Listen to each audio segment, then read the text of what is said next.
오늘 읽은 말씀 가운데서 잠언서 14장 23절 말씀에 보면 모든 수고에는 이익이 있어도 입술의 말은 궁핍을 이룰 뿐이니라 라고 말씀해 주고 있습니다.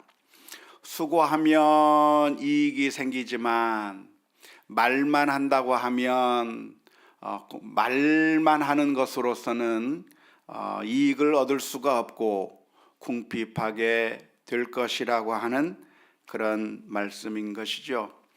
말의 가치를 무시해서 하는 말이 아니고 말도 참 잘해야 하는 것이고 말로서 천냥빚을 갚기도 하는 등 말의 중요성은 늘 강조해도 부족하다고 생각이 듭니다마는 이 구절 가운데서 말씀하고 있는 그 내용이 무엇이냐면 정작 수고의 땀을 흘리지 않고 애써 노력하지 않은 채 그저 말만 하는 사람은 수고의 열매를 얻을 수 없다, 궁핍할 수밖에 없다고 하는 그런 내용의 말씀일 것입니다. 너무나도 당연한 말씀인데 이 말씀을 하는 데 있어서 전제가 있다고 한다면 그것은 바로 재물이라고 하는 것이 우리들에게 유익하고 선하다고 하는 것을 전제하고서 하는 말씀입니다.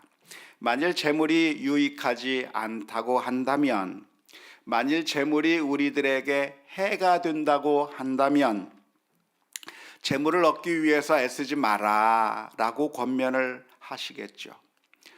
재물을 많이 가지고 있는 것이 우리들에게 악하고 나쁜 결과를 가져오게 된다고 하면 그런 재물을 얻지 말라고 가르칠 것이고 차라리 무소유로 살아라고 그런 권면을 할 텐데, 오늘 잠언서에서의 말씀 가운데는 재물을 얻는 것은 수고하는 자가 얻을 수 있는 것이다 라고 가르치고 있기 때문에 이 말씀에 전제 조건이 있다고 한다면 이 재물이 우리들에게 유익하고 선하기 때문에 하는 말씀이라고 할 수가 있겠습니다. 잠언서에서는 우리가 어떻게 하면 재물을 얻을 수 있는지 그 하나님의 법칙에 대해서 가르쳐주고 있는데요. 재물이 선하고 유익하기 때문에 그 재물을 어떻게 하면 얻을 수 있을 것인가, 그 재물을 어떻게 하면 누릴 수 있을 것인가에 대한 교훈들이 잠언서의 말씀 가운데 기록되어 있습니다. 하지만 그 재물이 모든 사람들에게 다 유익한 것은 아닙니다. 재물이 있으면 무조건 다 좋은 것이 아니라, 모든 사람에게 선하고 좋고 유익한 것이 아니라 어떤 사람에게는 유익할 수 있지만 어떤 사람에게는 유익하지 않은 결과를 가져올 수도 있는 것이죠. 예를 들어서 바로 다음 절이라고 할 수 있는 잠언서 14장 24절의 말씀에 보면 이렇게 기록합니다. 지혜로운 자의 재물은 그의 면류관이요 미련한 자의 소유는 다만 미련한 것이니라 라고 말씀해 주고 계십니다. 그러니까 재물이 모든 사람들에게 다 유익한 것이 아니라는 겁니다. 지혜로운 자에게는 재물이 면류관과 같다. 여기서 말하는 면류관이라고 하는 것은 우리들에게 영광이 되고 우리들에게 이익이 된다고 하는 그런 의미겠죠. 그러니까 지혜로운 사람에게는 재물이 유익하고 유용한 것이 되겠지만, 하지만 지혜롭지 못한 자가, 어리석은 자가 재물을 얻게 된다고 한다면, 미련한 자가 소유를 가지게 된다고 한다면 그것은 유익한 것이 아니라 오히려 미련한 것이고 사실은 우리에게 유익하지 못할 수 있다고 말씀해 주고 있습니다. 사실 잠언서 12장 24절의 말씀의 히브리어 원문은 우리 한국말로 번역된 표현과는 좀 약간 다르게 되어 있습니다. 히브리어 원문을 보면 지혜로운 자의 면류관은 그들의 재물이고 어리석은 자의 어리석음은 어리석음뿐이라 이런 식으로 되어 있습니다. 따라서 미련한 자의 어리석음은 어리석음이라 이런 식으로 되어 있습니다. 따라서 우리 한국말 성경과는 좀 약간 그 뉘앙스가 의미가 좀 다르게 원문에 되어 있지만, 그러나 한국말 번역이 완전히 잘못된 번역이라고 할 수는 없을 것입니다. 왜냐하면 앞구절과 뒷구절이 서로 대조를 이루고 있기 때문에, 그래서 지혜로운 자에게 면류관이 재물이라고 한다면 어리석은 자에게는, 미련한 자에게는 그렇지 못하다고 하는 것을 전제하면서 하는 말이기 때문에 24절처럼 번역을 해도 어느 정도 통하는 말씀이라고 할 수가 있겠습니다. 결론적으로 재물이라고 하는 것이 모든 사람들에게 다 유용한 것이 되는 것이 아니라 누구에게 유용하고 이익이 되는가? 지혜로운 자에게 유익하다는 겁니다. 어리석은 자에게는 유익하지 않다고 하는 점을 기억해야 할 것입니다. 그러면 지혜로운 자는 누구일까요? 잠언서에서 일관적으로 이야기하고 있듯이 지혜로운 자는 하나님을 경외하는 자입니다.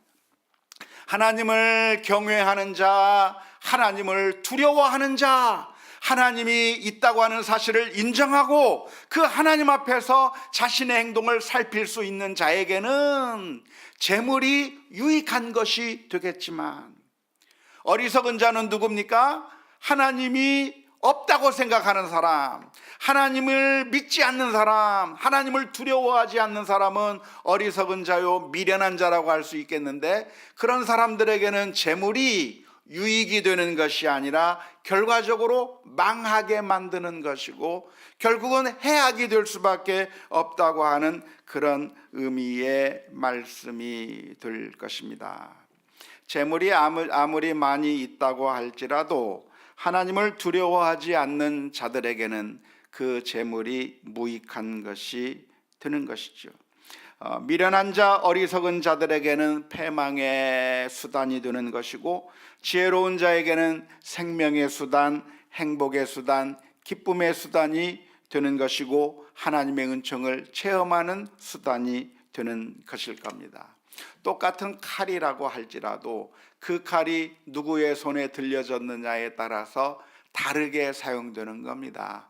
셰프의 손에 칼이 들리면 맛있는 음식이 나오게 되어 있는 것이고, 그 칼이 칼 종류는 물론 다르겠지만 의사의 손에 들리게 되면 그 썩은 부분을 도려내고 암덩어리를 제거하고 그리고 수술을 해서 건강하게 만드는 일에 사용될 수 있겠지만, 그러나 칼이 강도의 손에 들리게 된다고 한다면 다른 사람들을 해하고 죽이고 뿐만 아니라 나 자신의 삶도 비참하게 만드는 결과를 가져오게 되는 것처럼, 재물이라고 하는 것이 좋기 때문에 수고하는 자가 얻을 것이라고 교훈하고 있지만 모든 사람들에게 다 좋은 것이 아니라 사실은 하나님을 두려워할 줄 아는 경건한 자에게 재물이 유익이 있다고 하는 사실을 기억하면서 우리가 하나님을 경외하고 두려워하는 가운데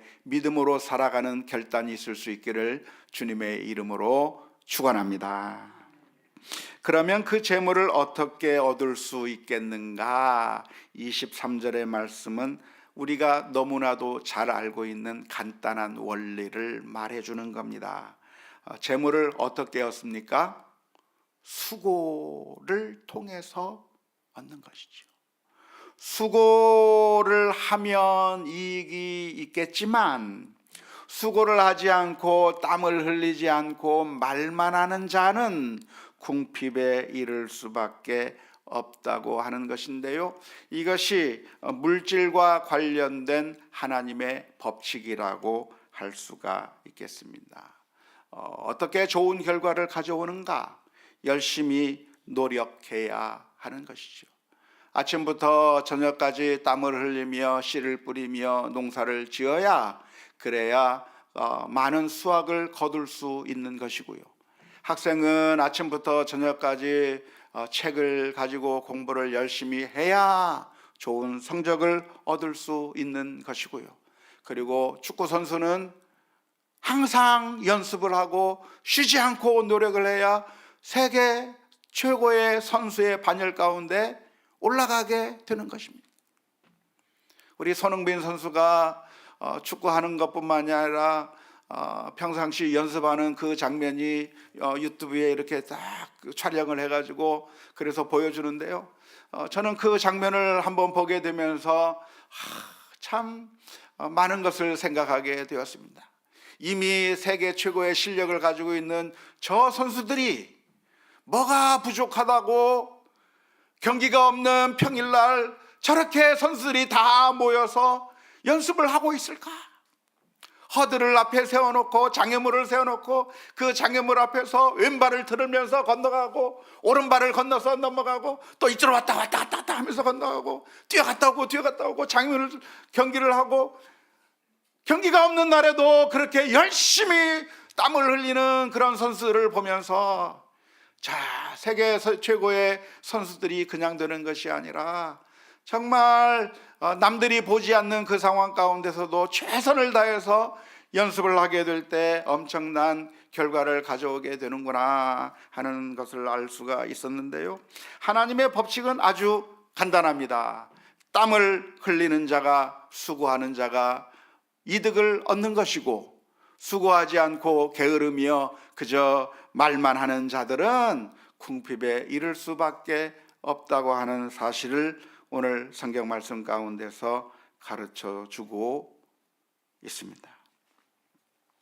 노력하지 않고 내가 수고의 땀을 흘리지 않고 많은 것을 얻겠다고 소망하는 것은 그것은 허황된 꿈에 지나지 않습니다. 종종 우리 크리스천들 가운데는 믿음을 그렇게 오해하시는 분들이 간혹 가다가 있습니다. 다시 말하자면 내가 수고하지 않았는데, 노력하지 않았는데 성경 말씀을 보니까 기도하면 하나님께서 들어 응답해 주신다고 말씀하고 있고, 하나님께 구하면 하나님께서 응답해 주신다고 하는 그 말씀을 읽으면서 그러니까 내가 노력하지 않아도 기도하기만 하면 된다. 내가 모든 것을 아무것도 하지 않아도, 내가 철저하게 수고하고 애쓰지 않아도 하나님께 기도하기만 하면 하나님께서 먹을 것도 주실 것이고 입을 것도 주실 것이고 하나님께서 모든 것을 공급해 주실 것이라고 하는 그런 믿음을 가지고 있는 분들이 종종 계십니다. 하지만 그것은 하나님의 법칙을 어기는 잘못된 기대일 수밖에 없겠는데요. 하나님의 법칙은 아주 간단해요. 노력하는 자가 얻게 되는 것이고, 수고한 자가, 땀을 흘리는 자가 이득을 얻게 되는 것이지, 게으르고 아무것도 하지 않고 가만히 있는 자는 얻을 수 없다고 하는 사실을 분명하게 기억해야 할 것입니다. 물론 하나님 앞에 우리가 최선의 노력을 하지만, 그러나 그 모든 것이 나의 힘과 노력으로 되는 것이 아니기에 하나님 앞에서 겸손하게 기도하며 엎드려야 하는 것은 당연하고, 뿐만 아니라 여러 가지 참 힘들고 고통스러운 상황 가운데서 우리의 힘으로 할 수 없을 때 하나님 앞에 기도하며 하나님께서 그 문제들을 해결해 달라고 기도하는 것은 당연한 것이고, 또한 하나님께서 놀라운 기적과 같은 손길을 비춰주시기도 하고 엄청난 역사를 이루어 주시기도 하는 것이겠지만, 그러나 하나님의 법칙이 분명하게 있음에도 불구하고 그 하나님의 법칙은 무시한 채 아무런 노력도 하지 않고 아무런 수고도 하지 않으면서 그저 기도만 하고 있으면 모든 것이 이루어질 거라고 생각하는 것은 바른 믿음이 아니라 성경을 오해한 잘못된 믿음이라고 하는 사실을 분명하게 기억할 수 있기를 주님의 이름으로 축원합니다. 우리는 하나님 앞에 엎드려야 하는 것이죠. 농부는 하나님 앞에 기도하면서도 때를 따라서 씨를 뿌려야 하는 것이고, 때를 따라서 모든 일들을 다 해야 돼요. 감사한 것은 우리 옥상에 봄이 되니까 벌써 누군가 와가지고 다 그 옛날 그 잡초들 다 뽑아놨어요. 여기 이 자리에 계신 분이 했는데 누군지는 밝히지 않겠습니다. 봄이 되면 가서 그것들을 뽑아야 되는 거예요. 그래서 심어야 되는 거예요. 감자를 한번 심어볼까요, 이번에는? 사업을 한다고 한다면 사업에서 성공하기 위해서 부단한 노력을 해야 되는 거예요. 장사를 하기 위해서 손님들에게 친절하게 대해야 되는 거죠. 어느 식당에 갔더니 그런 대로 괜찮은데 손님이 없어요. 왜 손님이 없을까? 가만히 보니까 손님들의 마음에 흡족하게 잘 안 해주는 거예요. 좀 반찬도 좀 많이 넣고 흡족하게 해서 손님들이 좋아하게 만들어야 될 텐데 조금씩만 주면서 정말 손님들을 잘 이끌기 위한 노력을 하는 것이 아니라 최소한의 일들만 하면서 그러면서 성공하기를 바란다고 한다면 말이 안 되는 것이죠. 학생은 어떻게 실력을 기를 수가 있는가? 하나님 앞에 엎드려 기도하기만 하면, 그러면 하나님께서 성적을 저절로 올라가게 해주시는 것이 아니라, 기도는 당연히 해야 되겠지만 그러나 또 열심히 공부하면서 최선의 노력을 할 때 성적이 올라갈 수가 있는 것이죠. 가정의 행복도 역시 마찬가지라고 얘기했습니다. 어떻게 우리 가정은 행복한 가정이 될 수가 있겠는가? 이 가정을 행복하게 만들기 위해서 서로 노력해야 되는 것이죠. 우리 자녀들과 이야기를 해야 되고, 남편과 아내가 서로 사랑의 대화를 나눠야 되고, 칭찬해주고 격려해주면서 서로 이해하고 배려해주면서 사랑의 손길을 내밀어 줄 때 행복의 가정들이 되어갈 수가 있는 것이고요. 교회는 어떻게 따뜻한 교회가 되어질 수 있는가? 따뜻한 교회가 되게 해주옵소서. 기도만 하고 있을 것이 아니라 내가 먼저 손 내밀어서 환영해주고 반겨주고, 그래서 따뜻한 교회를 우리가 만들어가는 그런 노력을 할 때 따뜻한 교회가 되어가는 것이지, 혼자서 기도만 하고 있으면 되는 것이 아니라고 하는 사실을 분명하게 기억해야 할 것입니다. 하나님의 법칙은 아주 간단합니다. 모든 수고에는 이익이 있어도 입술의 말은 궁핍을 이룰 뿐이니라 라고 하는 사실을 기억하면서, 오늘 저와 여러분들이 기도해야 될 기도의 제목들이 있다고 한다면 하나님, 최선의 노력을 다할 수 있게 허락하여 주옵소서. 하나님께서 우리로 하여금 있게 하신 바로 그 자리가 하나님께서 우리에게 사명을 주신 자리이고, 하나님께서 나로 하여금 수고하도록 땀을 흘리도록 그 자리에 넣어주신 자리인데, 이곳에서 최선의 노력으로 열심을 다해서 수고하는 가운데 좋은 결과들이 나타날 수 있게 해 주옵소서. 기도하며 나아가는 우리 모두가 다 될 수 있기를 주님의 이름으로 축원합니다. 이 세상에서는 노력을 하지 않고 수고하지 않고 이익을 얻으려고 하는 시도들을 많이 하게 됩니다. 요행을 바라거나 사기를 치거나 도둑질을 하고 강도짓을 하고 사람들을 속이면서 그래서 많은 유익을 얻으려고 하는데, 그렇게 하나님의 방법이 아닌 방법을 통해서 유익을 얻는다고 한다면, 재물을 획득하게 된다고 하면 그것은 유익한 것이 아니라 결국은 망하게 되는 것이고, 헛된 재물을 소망하며 살 것이 아니라 최선의 노력을 하는 가운데 정당한 소득을 얻을 수 있게 하고 정당한 결과를 얻을 수 있게 해 주옵소서. 기도하며 나아가야 될 줄로 믿습니다. 25절의 말씀에 보면 이런 말씀이 기록되어 있습니다. 진실한 증인은 사람의 생명을 구원하여도 거짓말을 뱉는 사람은 속이느니라. 진실한 증인은 사람의 생명을 구원한다고 표현하고 있는데요, 여기서 사람의 생명을 구한다고 했을 때 누구의 생명을 의미하는 것일까요? 그것은 악하지 않은 사람의 생명을 구원하는 것이죠. 악한 자의 생명은 어떻게 되겠습니까? 결과적으로 망하게 되는 것입니다. 진실한 증인은, 진리는 힘이 있습니다. 우리는 다 연약한 것처럼 보이지만 우리가 진리 안에 있다고 한다면 힘이 있는 것이죠. 아무리 수많은 사람들이 큰 소리로 외쳐댄다고 할지라도 거짓이 뭉쳐서 큰 소리를 치면 그게 엄청난 파워가 있는 것 같지만 사실은 그것은 그냥 헛개비에 불과합니다. 수천만이 애워싸고 수천만이 둘러서서 같은 목소리를 내면 엄청난 소리처럼 보이겠지만, 그러나 한 사람이 진리를 이야기하면 그 진리는 수천 면의 거짓말보다도 더 큰 힘이 있다고 하는 사실을 기억해야 할 것입니다. 진실한 증인은 힘이 있을 뿐만 아니라 생명을 살릴 수도 있고 악한 자를 무너뜨리는 힘이 있기 때문에 우리는 거짓에 서 있을 것이 아니라 진리 가운데 서 있어야 될 줄로 믿습니다. 하지만 우리는 종종 진리를 말하기보다는 거짓말을 말하게 되는 경우가 많이 있는데요. 왜 그렇게 될까요?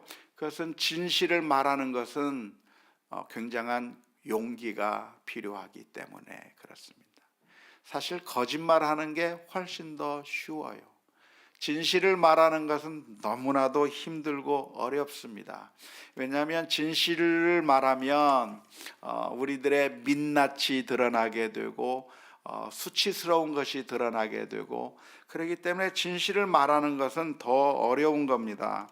그리고 많은 사람들이 그것을 진리를 좋아하지 않기 때문에 불의의 힘이 막고 있기 때문에 진실을 말하는 것이 굉장히 어려운 것이고, 심지어 진실을 말하려고 하면 우리가 목숨의 위태로움을 느끼기도 하고 이 사회로부터 축출당할 것 같은 그런 위험을 느끼게 될 수도 있는데, 왜냐하면 이 사회는 지금 악이 지배하는 것과 같은 사회가 되어 있기 때문에 그렇습니다. 하지만 그러한 압력이 있다고 할지라도 우리는 진리 가운데 있어야 되고 진리를 말해야 되는 것인데, 왜냐하면 그것이 바로 생명을 살리는 것이 되는 것이고, 더 나아가서 하나님께서 우리의 피난처가 되신다고 하는 사실을 믿게 될 때 수많은 사람들을 두려워할 것이 아니라 진리 가운데 우리를 지키시는 하나님을 의지해야 될 것입니다. 26절에서부터 27절의 말씀 가운데 이렇게 표현하고 있습니다. 여호와를 경외하는 자에게는 견고한 의뢰가 있나니 그 자녀들에게 피난처가 있으리라. 여호와를 경외하는 것은 생명의 샘이니 사망의 그물에서 벗어나게 하느니라.